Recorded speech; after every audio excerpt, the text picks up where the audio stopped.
The chandelier's glow rained down like shards of ice, every crystal mocking me with its brilliance. I stood in the Grand Lu family banquet hall, the picture of perfection in a silk dress chosen by mother, my hair pinned in the exact style the etiquette teacher approved. I should have been glowing tonight, my 18th birthday, the night I was to be introduced as the official heir of the Lu family. Instead, all eyes burned into me like knives. Father's voice was steady, but the words tore through my chest. Yao Huo is not our daughter. The hall erupted. Guests gasped, whispers swelled like a tide. Champagne flutes clinked against marble as rumors flew faster than the servants could quiet them. My fingers went numb around my glass. What do you mean? My voice cracked, the first slip in years of trained poise. Mother, no, Madame Lu, couldn't meet my gaze. Her manicured nails dug into her clutch. The hospital made a mistake. You were switched at birth. Our real daughter is someone else. I laughed, brittle and hollow. So that's it? After 17 years, you throw me away because some test says I don't share your blood? It's not about throwing you away. Father's tone carried more business than affection, as if I were a failed investment. The truth must be faced. You must return to your real family. The real family. The word tasted like ash. My so-called friends at the academy snickered in the corner. One of them hissed, so she's a fake heiress all along. Another whispered, bet her real parents can't even afford her dress. My fiancé, Shenrui, didn't defend me. He stood tall beside another girl, delicate features, the same eyes as Madame Lu. She clung to his arm as if she had every right to it. I recognized her instantly. The replacement. I should have screamed. Should have clawed their perfect faces until blood ran down their powdered cheeks. But something strange turned in my chest, a flicker, a déjà vu. I had seen this scene before. I remembered humiliation, remembered falling to my knees, remembered death. The memory vanished like smoke. My head throbbed. I staggered backward, my dress tangling around my legs. 2 guards approached. Miss Yao, we'll escort you out. Not Miss Lu. Not anymore. I forced myself to stand straighter, though my knees shook. Don't bother. My voice rang out, steadier than I felt. I can walk myself out of this circus. Gasps followed me as I pushed through the crowd. I didn't look back. If I did, I might crumble, and I refused to give them that satisfaction. Rain slapped my face as I left the mansion.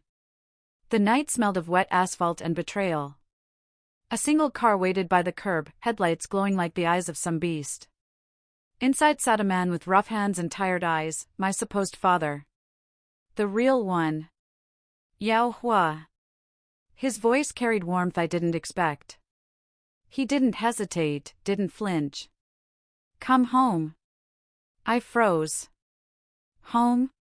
What kind of home could a poor man like him offer me after the palace I had just been thrown out of? And yet, another memory stirred. A small kitchen. Laughter. Rough, calloused hands patting my head. Was that real? Or was it part of this eerie sense of reliving something? You must be mistaken, I whispered. I don't belong anywhere now. He reached into his coat and pressed something into my hand. A sleek black card, the kind reserved for billionaires. My breath caught. If you think we're poor, you're wrong, he said, eyes fierce despite his worn clothes. Use it as you please. You'll understand soon enough. The weight of the card burned against my palm. The world tilted. My so-called poor family had a black card? Lightning tore across the sky, illuminating the man's face. For a second, it wasn't a tired father I saw, it was a shadowed figure cloaked in power. My pulse spiked. The car door opened. He gestured inside. Your brothers are waiting. Brothers? The word coiled in my chest, sharp with both hope and dread. I tightened my grip on the black card, my heart hammering. Somewhere deep inside, a voice whispered. This time, don't let them ruin you. I slid into the car. the door shut, sealing my fate.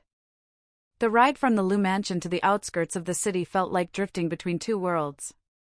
The chauffeur didn't speak, and I didn't dare ask questions. I pressed my thumb against the black card, its matte surface warmer than it should have been, almost pulsing with life. It wasn't just money, it was a promise, or maybe a trap. The car slowed before a modest neighborhood, faded buildings, cracked sidewalks, laundry strung on balconies. The Liu mansion's marble halls felt like a dream I'd woken from too quickly. This was supposed to be my real home? The man beside me, father, they said, stepped out and looked up at the squat apartment tower as though it were a palace. Come, he said simply.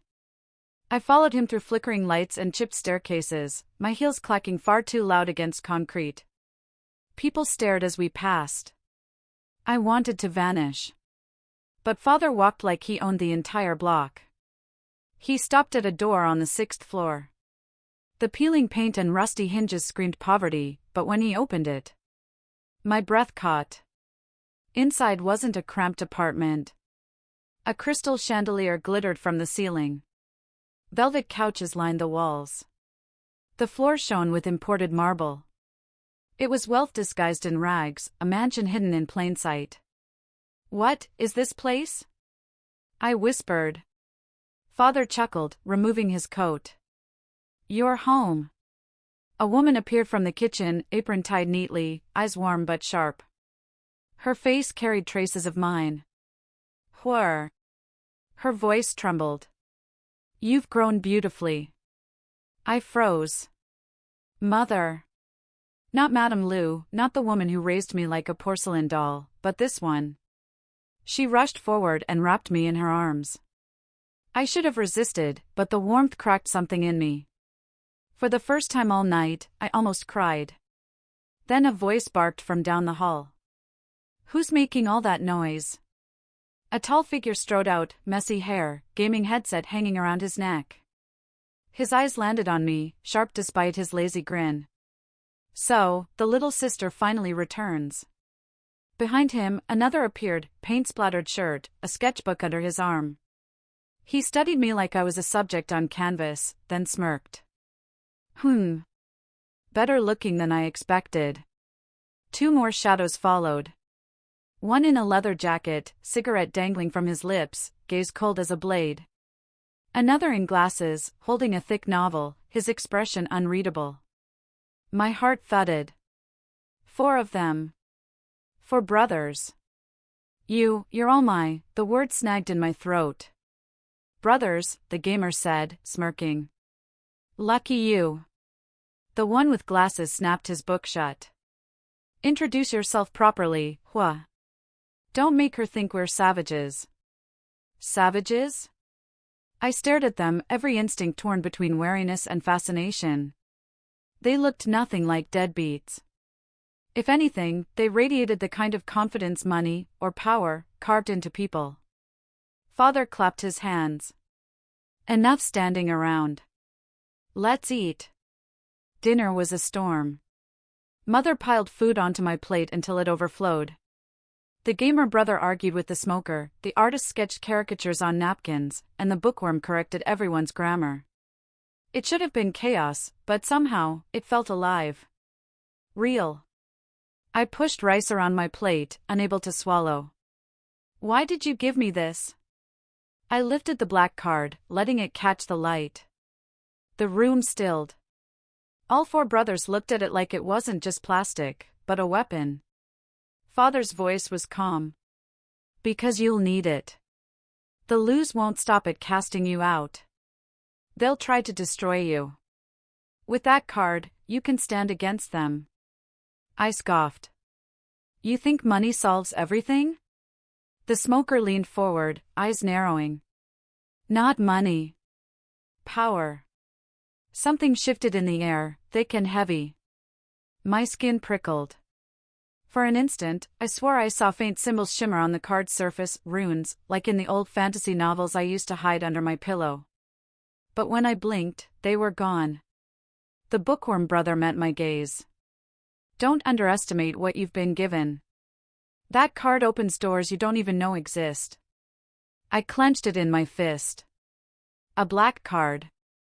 Brothers who weren't what they seemed. A family poorer than dirt on the outside, wealthier than kings behind closed doors. And me, the discarded heiress, now center of something much larger. For the first time since my fall, a spark lit inside me. The Lus thought they had destroyed me tonight. They had no idea what they'd unleashed instead.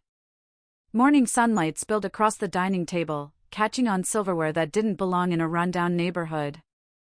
I still hadn't gotten used to the dissonance, poverty outside, luxury inside. I sat at the table with a cup of untouched tea, studying the four men who now claimed to be my brothers. The gamer slouched in his chair, dark circles under his eyes, one hand still fiddling with a console controller. He yawned. So, what's the plan? Do we throw a welcome party for our baby sister or pretend she doesn't exist? Rue, mother snapped from the stove, show some manners. Rue only grinned, stretching like a cat. The artist leaned on his elbow, sketchbook open, charcoal smudges staining his fingers. He slid the page toward me. A rough sketch of my face stared back, sharp eyes, defiant chin. You look more dangerous than I expected, he said with a lazy smile. I like it. I narrowed my gaze. Who said you could draw me? Everyone's a canvas, he replied. Especially you. The smoker brother, lean muscles under his leather jacket, cigarette dangling unlit between his fingers, scoffed. Cut the theatrics, Wei. She's not here to be your next muse. And you're not here to play gangster in front of her, the bookworm interrupted, snapping his newspaper straight. His glasses glinted. At least pretend you're civilized. I stared at them, one by one. Rue, the lazy gamer. Wei, the eccentric artist. Jian, the so-called delinquent. Ming, the quiet intellectual. On the surface, they were nothing but misfits. But I wasn't stupid. I had seen the sharpness in Rui's eyes when he thought no one was looking. I had noticed how Wei's hands didn't just belong to an artist, they were too steady, too precise. Jian's delinquent swagger hid military posture. And Ming, the bookworm, had made a phone call last night in a tone that brokered no argument, like a man used to giving orders. Masks. All of them. I finally set my cup down. Enough. My voice was sharper than I intended. Stop pretending you're nobodies. I wasn't born yesterday. Silence. The tension cracked like glass. Jian's lips curled in the ghost of a smirk. Sharp tongue. You'll need it. Wei flipped to a new page, sketching something that looked more like a crest than a portrait. Do you want the truth, little sister? Or do you prefer fairy tales? Truth. I leaned forward, pulse quickening. Rui dropped his controller with a loud clack. His lazy smile vanished. Fine. I served 3 years in a unit the government swears doesn't exist. The scars on my back aren't from gaming chairs. He lifted his shirt slightly, and I glimpsed the ridges of old burns, bullet marks. My throat tightened. Wei tapped his sketchbook, where symbols intertwined like a hidden code. I sell art. But the buyers aren't collectors, they're diplomats, royals, men who use paintings to trade secrets. Every line I draw buys influence. Jian flicked his cigarette into the trash. They call me a street thug. Truth is, I run the syndicate that controls half the docks in this city. Anyone who crosses me, disappears. His smile was sharp and merciless. And Ming, who had been quiet until now, folded his newspaper. His gaze met mine, calm, cold. I'm the director of 3 corporations. The Lus already know who I am. They fear me. They should. My stomach nodded. Each one of them was dangerous in ways the world didn't see. And somehow, all of them were mine, my brothers. You're not weak, I whispered. Not useless. Why hide it? Because masks protect us, Ming said simply. And now they must protect you. I tightened my grip on the black card still hidden in my pocket. A sense of déjà vu swelled again, memories of another life where I had been discarded and alone. But this time, I wasn't. Jian leaned across the table, his grin wicked. Little sister, you're not safe anymore. The Lus won't forgive what you represent. The school, your so-called friends, even your ex-fiancé, they'll all come for you. And when they do, we'll be watching. Wei's charcoal scratched against paper, forming an ominous crown above my sketch. The world thinks you've fallen. Let them. When you rise, it'll be higher than they ever imagined. Rui finally smirked, his voice low and mocking. Welcome home, sis. You're one of us now. The chandelier's light glinted in their eyes, masks sliding back into place. For brothers, for secrets. And me, caught in the middle. My second life had only just begun. The gates of Tianhai Academy loomed before me, as polished and imposing as the day I first entered them wearing the Lu crest. Back then, I had walked through those gates as an untouchable heiress. Today, whispers followed me like vultures circling carrion. Isn't that the fake daughter? She's back? How shameless. Her real family's probably begging in the streets. Their voices weren't whispers to me, they were daggers, flung carelessly, hoping to see me bleed. I squared my shoulders and walked on. My uniform fit the same, my face hadn't changed, but my title had been stripped away. Without the Lu name, I was prey. A group blocked my path at the courtyard fountain. The leader, Song Lian, the girl who used to cling to my side like a pet, smirked. Well, well. Look who still thinks she belongs here. She tilted her chin, flashing the diamond earrings Shinrui had once given me. Tell me, did your poor daddy sell the family cow to buy your uniform? Laughter erupted. My fingers curled tight around the strap of my bag. The old me would have snapped, would have shouted. But the brother's words echoed in my mind, masks protect us. So I smiled instead. Better a poor cow than a borrowed crown. The laughter cut off like a blade. Lien's smirk faltered. Before she could retort, a familiar voice drawled, "Don't waste your breath on trash." Shinrui appeared, his hand resting possessively on the arm of the girl beside him, the real Lu daughter. She looked delicate, untouchable, as though sunlight bent itself for her. I felt the sting deep in my bones, but I forced myself to meet his gaze. Once, those eyes had promised forever. Now, they looked at me with cold triumph. Yao Huo, he said, his voice like venom wrapped in silk. Do yourself a favor. Transfer schools. People like you don't last long here.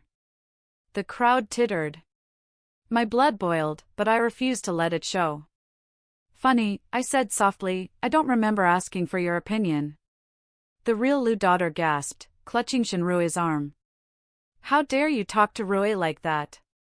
You're nothing. A shrill ding cut her words. Every student's phone buzzed at once. Screens lit up with a new post on the Academy forum. Breaking, Yao Huo, the fake heiress, returns to Tianhai. Here's her tragic poorhouse address. Images filled the thread, a photo of the shabby apartment building. Laughter rippled through the courtyard. My chest squeezed. They didn't know the truth of what lay behind those cracked walls, but the image was enough to shred me. Lien clapped her hands, grinning. Oh, this is too good. Should we take up a donation for her rent? Heat rose to my face, rage clawing at my throat. For a split second, I saw the other life, me kneeling, begging for scraps of dignity, broken while they laughed. Not this time. I forced a slow breath, and when I looked up, I smiled. Go ahead. Keep laughing. But remember, wolves hunt in packs. And I'm not alone anymore. Confusion flickered in their eyes. They didn't understand, not yet. But they would. The bell rang, scattering the students, though their stares still burned holes in my back. I made my way to class, every step heavier than the last. As I slid into my seat, my phone buzzed again. A message, from an unknown number. Little sister, saw the forum post. Want us to handle it? My pulse jumped. I didn't need to guess which brother it was. Jian. Another message blinked in before I could reply. Or I could paint them into clowns. That always sells. Wei. Then Rue. Say the word, I'll crash their accounts and wipe them clean. And finally Ming, simple and chilling. Don't waste your time. I've already bought the forum. I stared at the screen, stunned. 4 brothers. 4 masks. And all of them, watching me even from the shadows. The humiliation still stung, but this time, I wasn't alone. I tucked my phone away and faced the board, my smile sharp as glass. If school wanted a battlefield, I would make it a war. The rain had just let up when I left the academy gates, the sky bruised with twilight. I wanted silence, but silence was impossible at Tianhai. Even walking alone, I could feel the whispers nipping at my heels, their laughter clinging to me like mud. I tightened my grip on the umbrella. Just 1 block more, and I'd be clear of them. A sleek black car rolled to a stop beside me. Not the kind the Lus flaunted, this one was understated, dangerous in its restraint. The tinted window slid down, revealing a face I hadn't seen in years. Need a ride? My steps faltered. That voice. Low, familiar, threaded with amusement. Li Qing? He smiled, older now, sharper around the edges, but unmistakable. Once upon a time, he'd been the boy next door, the one who patched up my scraped knees and drove a rusty car that coughed smoke at every corner. Now he sat behind the wheel of a machine that purred like a predator, wearing a suit cut so clean it looked like it could draw blood. His eyes, once warm brown, gleamed with steel. It's been a while, Yao Huo. His gaze lingered on me. Or should I call you Miss Lu's replacement? The words cut, but his tone wasn't mocking. It was knowing. I exhaled slowly. You've been watching the forums too? I don't need the forums to know what happens to you. He unlocked the door. Get in. It's not safe to walk alone. I hesitated. The last time I trusted someone, they had used my name, my status, and left me with nothing. But something about Li Qing, about the way his eyes saw through the noise and went straight to me, made me slide into the seat. The interior smelled faintly of cedar and leather. My fingers brushed the polished dashboard. This isn't the Li Qing I remember. People change. He eased the car into motion, headlights cutting through the mist. Or maybe they just stopped pretending. I studied his profile. No more boyish charm, no more hesitant smiles. His jaw was harder now, his presence commanding. So what are you pretending to be now? He chuckled. Guess. I shook my head. CEO. Government official. Assassin. With that car, probably all 3. His smile widened, but he didn't deny it. We stopped at a red light. The glow washed over him, and for a heartbeat, I saw something else, shadows curling at the edges of his silhouette, like an aura only I could see. It prickled against my skin, the same way the runes on the black card had. I blinked, and it was gone. You've changed too, Li Qing said quietly. The Yao Huo I knew would have cried when the Lus cast her out. But you're sharper. Stronger. My throat tightened. You sound almost disappointed. Not disappointed. His gaze flicked to mine, and the weight of it pinned me in place. Intrigued. The light turned green, and the car surged forward. When he finally pulled up outside my family's apartment, I saw Rui leaning against the entrance, headset around his neck, pretending not to notice the black car pulling in. His eyes, however, narrowed like a hawk's. Li Qing killed the engine but didn't move to open my door. Instead, he leaned closer, his voice low enough that only I could hear. You think your brothers can protect you from everything? They can't. The Lus are only one piece of the board. There are bigger players. And you, his eyes flicked to the card peeking from my pocket, you're already caught in it. I stiffened. How do you know about? He cut me off with a faint smirk. I know more than you think. I always have. Rui straightened at the door, his posture suddenly tense. The message was clear: who the hell is this man? Li Qing finally leaned back, his gaze softening just enough to make my chest ache. Be careful, Yao Huo. Not everyone who claims to be on your side actually is. Remember that. The door clicked open with a subtle push from his hand. The invitation to leave was clear, but his words lingered like smoke. I stepped out, rain mist cooling my cheeks, and met Rui's sharp stare. Behind me, Li Qing's engine purred to life. 2 worlds. 2 protectors. 2 dangers. And me, trapped between them. Sleep never came easy in my new home. The marble floors and velvet drapes were beautiful, but they weren't mine. I lay in the dark, the black card heavy on the nightstand, my thoughts gnawing like wolves. At some point, exhaustion dragged me under, straight into a nightmare. I stood in the Lu banquet hall again, the crowd's laughter ringing in my ears. But this time, I wasn't 18. I was older. My face in the mirror bore tired lines, my eyes hollow. Get her out, Madame Lu ordered, her voice sharper, crueler. Hands shoved me to my knees. Shenrui loomed above, a ring glinting on his finger, the ring I once wore, now resting on the real daughter's hand. You should have known your place, he sneered, his voice colder than the marble floor beneath me. The laughter rose until it drowned me. And then, blood. My hands were stained with it. My chest burned. I remembered choking on air, remembered falling, remembered dying. I woke with a scream lodged in my throat, sweat slicking my back. The chandelier above me swayed slightly, though there was no wind. For a moment, I didn't know where I was, this life or that one. I stumbled to the mirror. The girl staring back was 18, yes, but the look in her eyes was far older. I've lived this before. The knock on my door jolted me. Rui barged in without waiting, headset pushed back, his sharp eyes scanning me. What happened?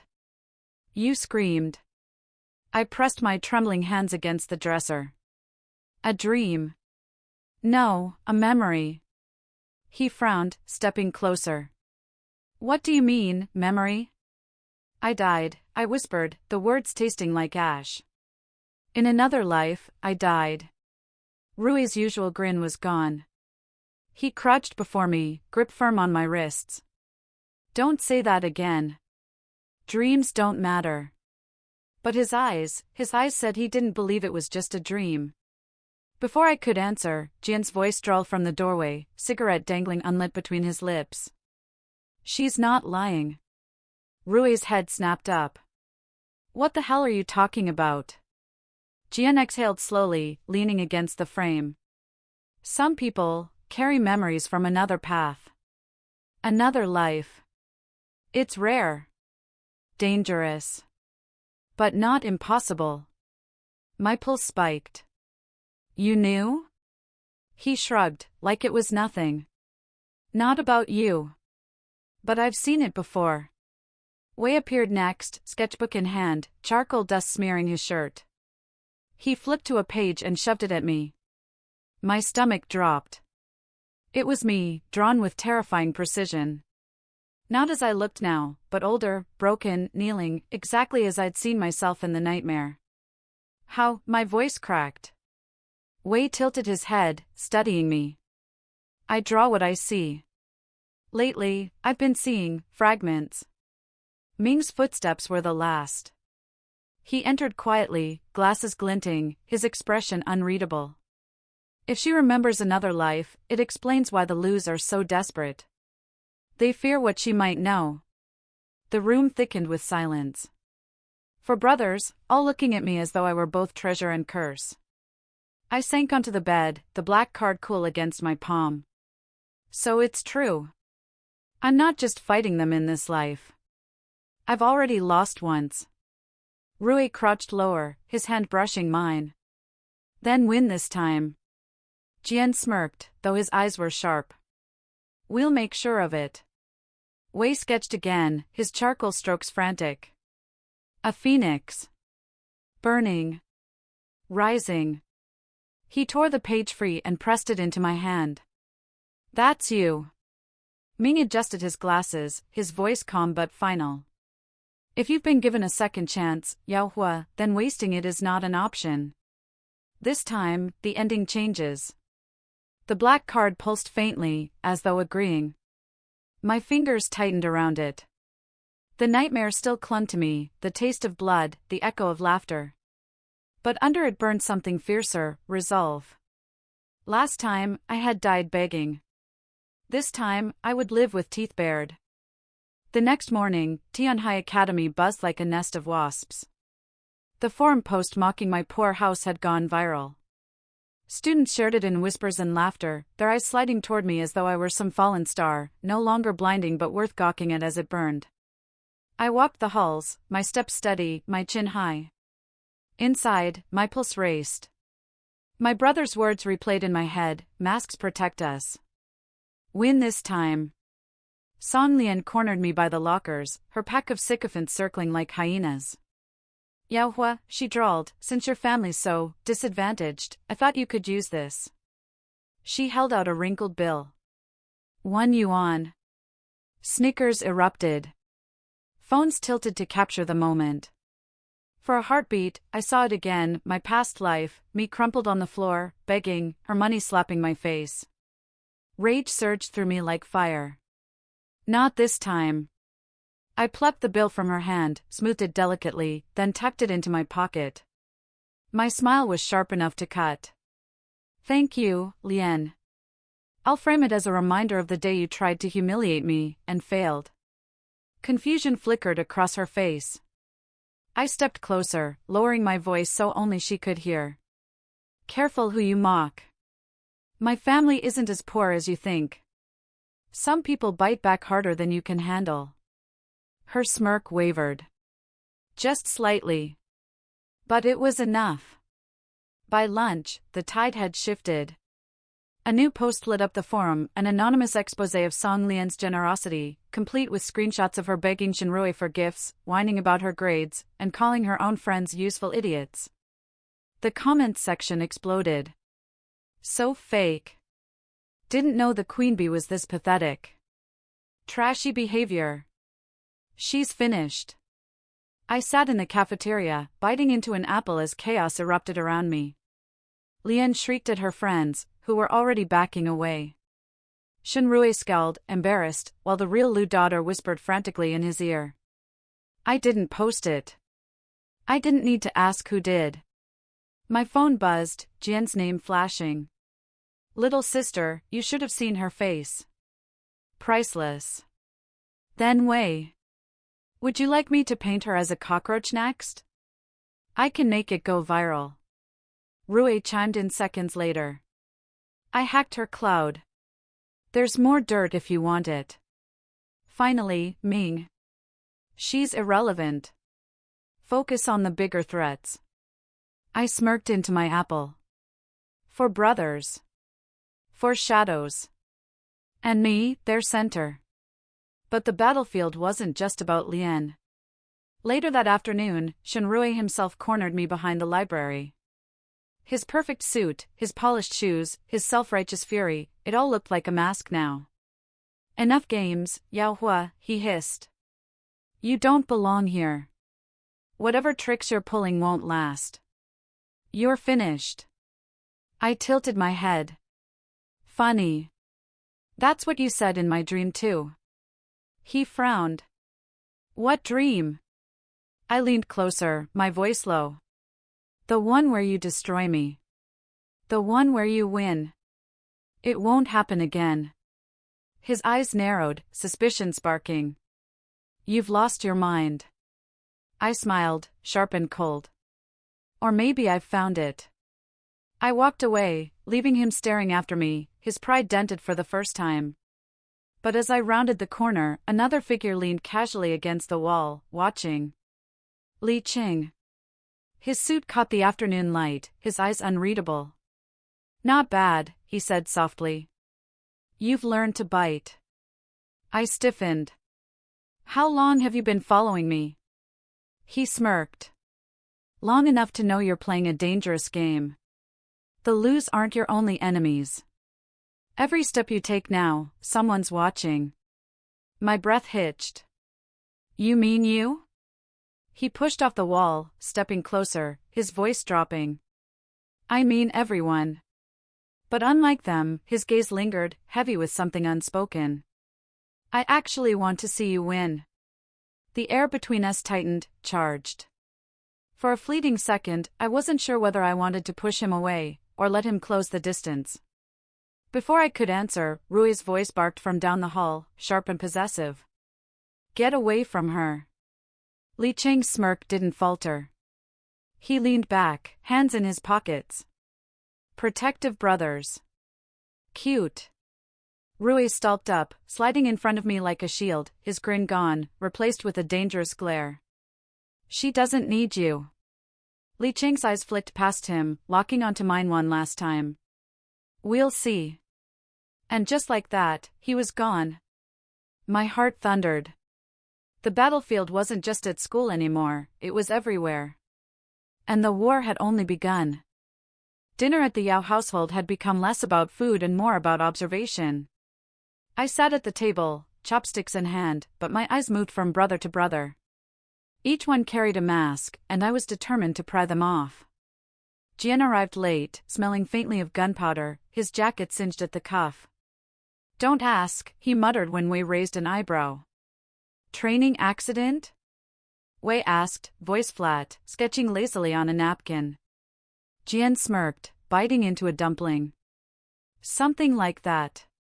But when his phone buzzed, I caught a glimpse of the message flashing across the screen before he swiped it away. Coordinates. A time. Not training. Wei, in contrast, looked harmless until I leaned over his shoulder. His sketch wasn't a flower or a still life. It was an architectural map of a government building, detailed enough to make my stomach knot. Why are you drawing that? I asked. He smiled faintly. I see things before they happen. That's all. See things? Or plan them? He didn't answer, only tapped the charcoal dust from his fingers like ash from a cigarette. Then there was Rui, who sprawled across his chair, scrolling on his laptop while chewing rice like a delinquent.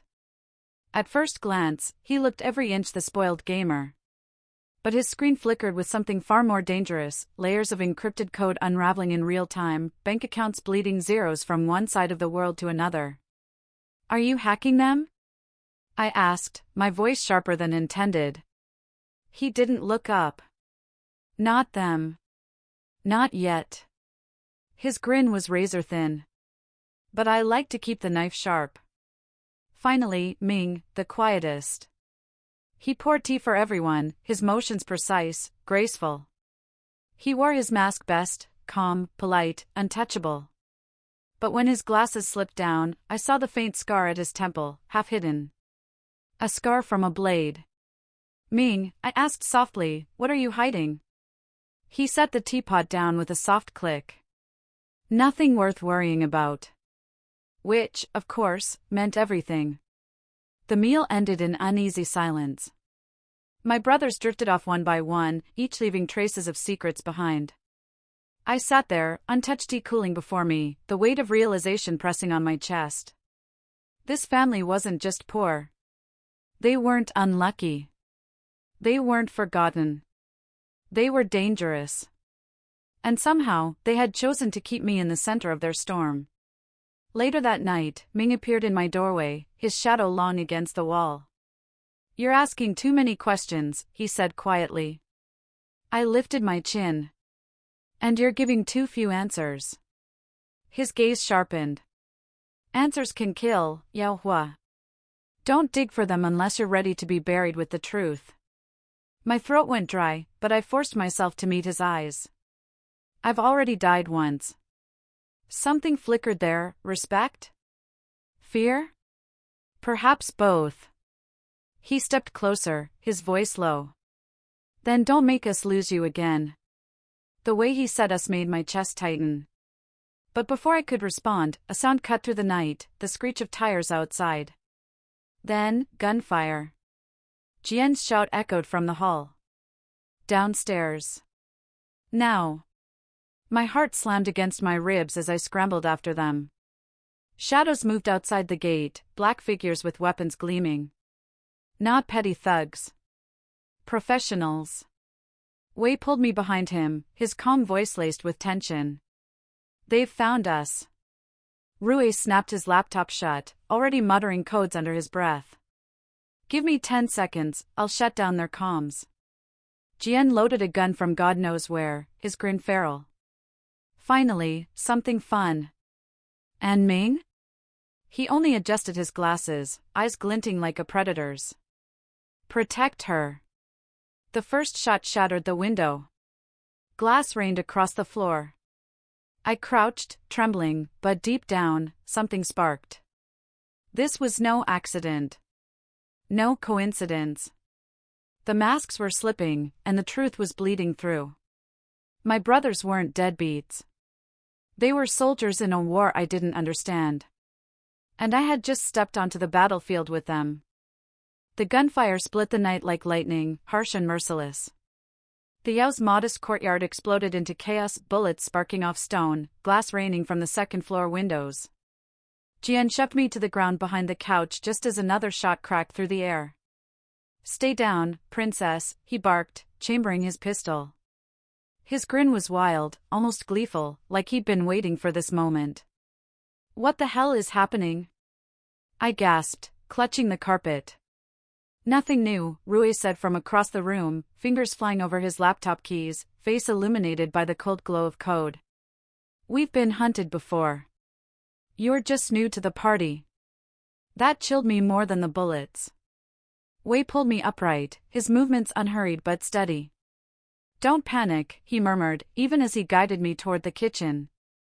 His sketchbook was gone, replaced by a short blade he drew from a sheath at his side.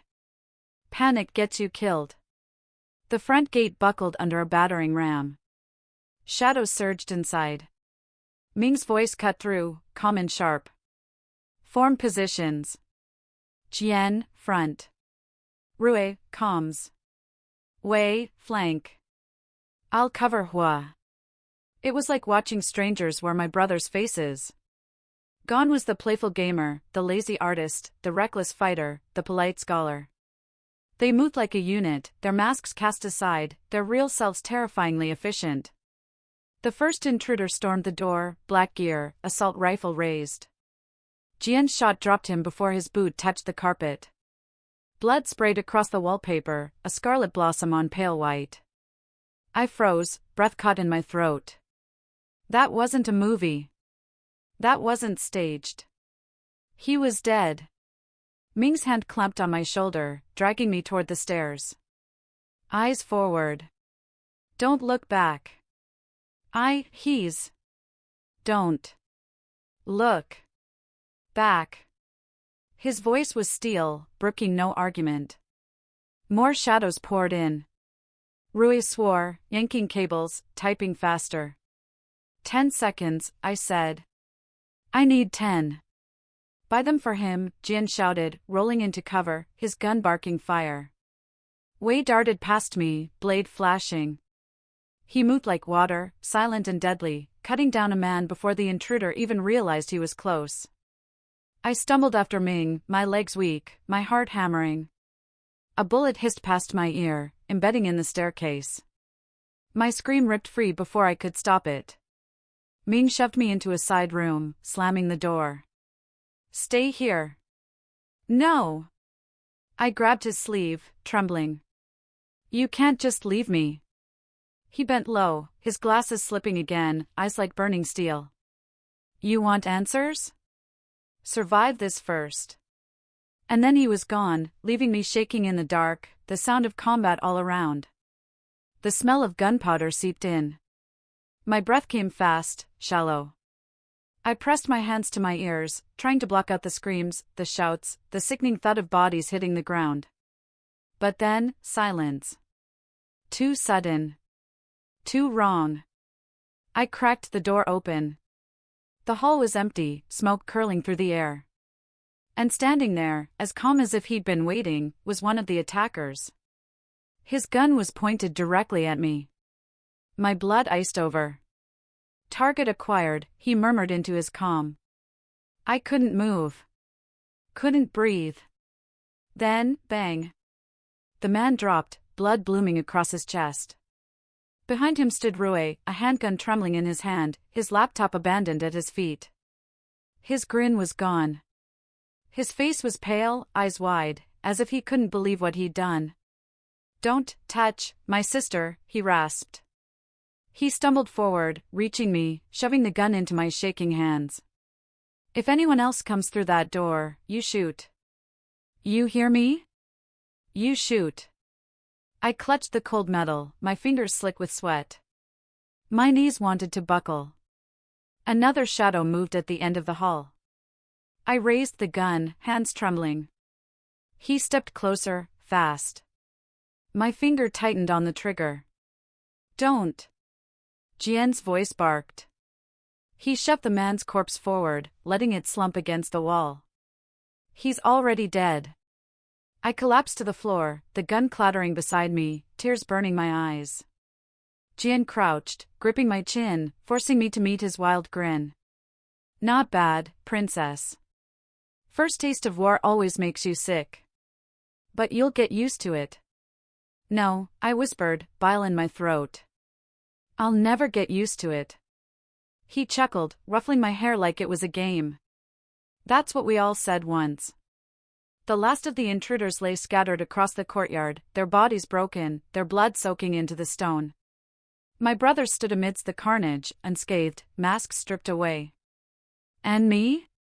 I was shaking, the weight of the gun still burning in my hands. For the first time, I understood, this wasn't just drama or family secrets. This was war. And I was in the center of it. The courtyard reeked of smoke and iron. Bodies lay where they'd fallen, black gear gleaming faintly under the moon. Blood soaked into the stone, dark stains that would never wash out. I stood barefoot, glass dust clinging to my skin, the weight of Rui's gun still hot in my palm.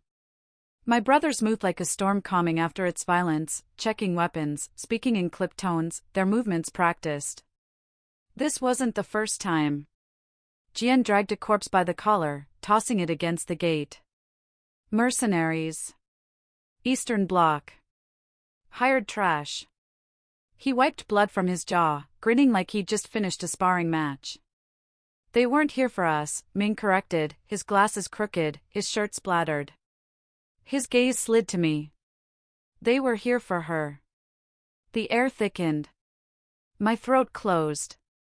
Wei crouched near the fallen men, sketching their insignia with charcoal.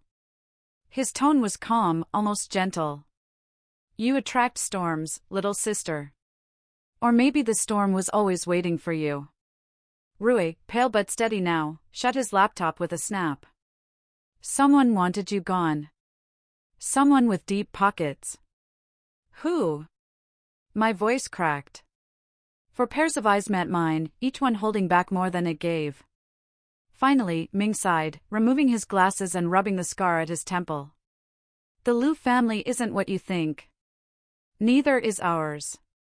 He looked directly at me. "We're not deadbeats, Yao Huo. We're weapons. Each of us trained, shaped, used, and then thrown aside when we weren't useful." A cold shiver ran through me. "Then, who threw you aside?" Jian spat onto the blood-soaked stones. "Same bastards trying to erase you now." The truth pressed heavy against my ribs. They weren't poor. They weren't forgotten. They were survivors of something far darker than I'd imagined. Before I could demand more, a voice slid through the night like silk. "Messy. But effective." I froze. Li Qing leaned casually against the ruined gate, hands in his pockets, as if the bodies at his feet were nothing more than inconveniences. His car idled behind him, sleek, armored, nothing like the beat-up vehicle I remembered. "Li Qing," I breathed. Rui instantly stepped in front of me, his jaw tight. "What the hell are you doing here?" Chang's smirk deepened. "Checking in. Your little sister screams loud enough to wake the neighborhood." My face heated. "I wasn't screaming." "You were," Jian cut in, amused. "Loud. Nearly lost an eardrum." "Shut up," I snapped, throwing a shard of glass at him. He only caught it midair, grinning wider. Ching's eyes lingered on me, ignoring the brothers bristling like wolves around me. You handled yourself better than I thought. I nearly shot Rui, I muttered. Still better than most. His tone was warm, mocking, impossible to read. Ming stepped forward, calm but dangerous, his hand brushing the hilt of a concealed blade. You've seen enough. Leave. But Ching didn't flinch. Instead, he tilted his head, his gaze never leaving mine. I'm not here for you. I'm here for her. Four voices snapped at once. She doesn't need you. Rui. Back off, pretty boy. Jian.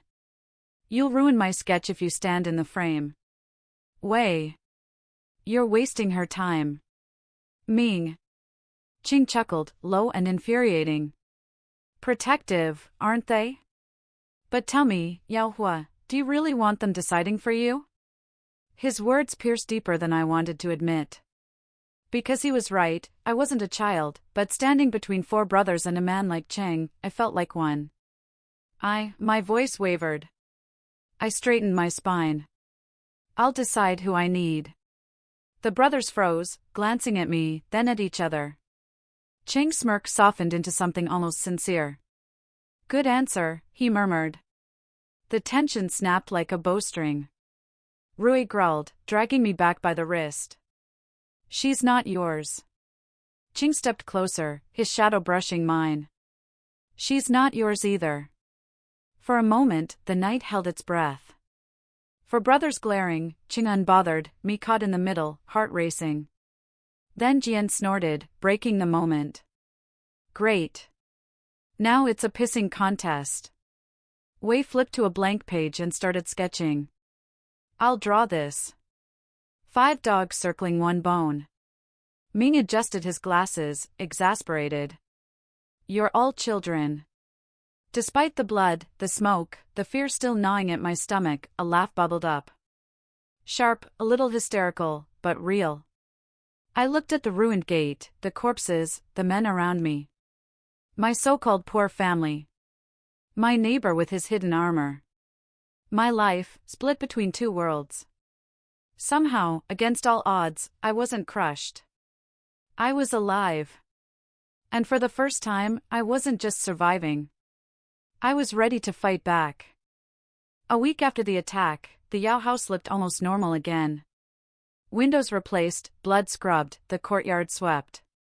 If not for the faint cracks in the walls, you'd never know mercenaries had stormed the place. But normal didn't exist anymore. Because Li Qing refused to leave. Every morning, his black car purred outside the gate, sleek and smug. Every afternoon, he leaned against it, waiting for me with that infuriating smirk. Every evening, he found some excuse to stroll inside, always just after dinner, always just when my brothers were home. Like clockwork, war broke out. Why are you here again? Rui snarled one evening, arms crossed, headset askew. Ching smiled as he handed me a box of pastries. For her. She doesn't like sweets, Jian cut in, grabbing the box and stuffing a tart into his mouth. I do like sweets, I argued, trying to tuck it back. Not anymore, Jian said through crumbs. Wei held up a sketch he'd just finished, leeching with donkey ears. This suits you. Ching only arched a brow. Not my best angle. You'll do better next time. Ming pinched the bridge of his nose, already exasperated. This is ridiculous. You're wasting our time. But Ching leaned closer to me, voice soft enough only I caught it. I'll waste as much time as it takes. Heat rushed to my cheeks. My brothers immediately noticed. She's blushing. Rui's voice rose. She's blushing because of him. Not true, I snapped, covering my face. It is true, Jian sing-songed. Wei was already sketching again. Perfect. A blushing phoenix next to a wolf in sheep's clothing. Ming sighed, standing. All of you, out. But nobody moved. The living room dissolved into bickering, Rui accusing Ching of hacking into our Wi-Fi, Jian daring him to a fistfight, Wei calmly asking if he could paint Ching's funeral portrait, Ming lecturing all of them like a tired professor. And me? I laughed. Really laughed. For the first time since being thrown out of the Lu mansion, since waking with the memory of another life, since nearly dying on the floor again, my laughter wasn't sharp, wasn't bitter. It was light. Free. Alive. Because maybe my family wasn't ordinary. Maybe my past haunted me. Maybe danger still lurked outside our rebuilt gate. But I had 4 brothers with teeth bared for me. And I had one maddening, persistent man determined to chase me no matter how many walls they threw up. It was chaos. It was exhausting. It was home.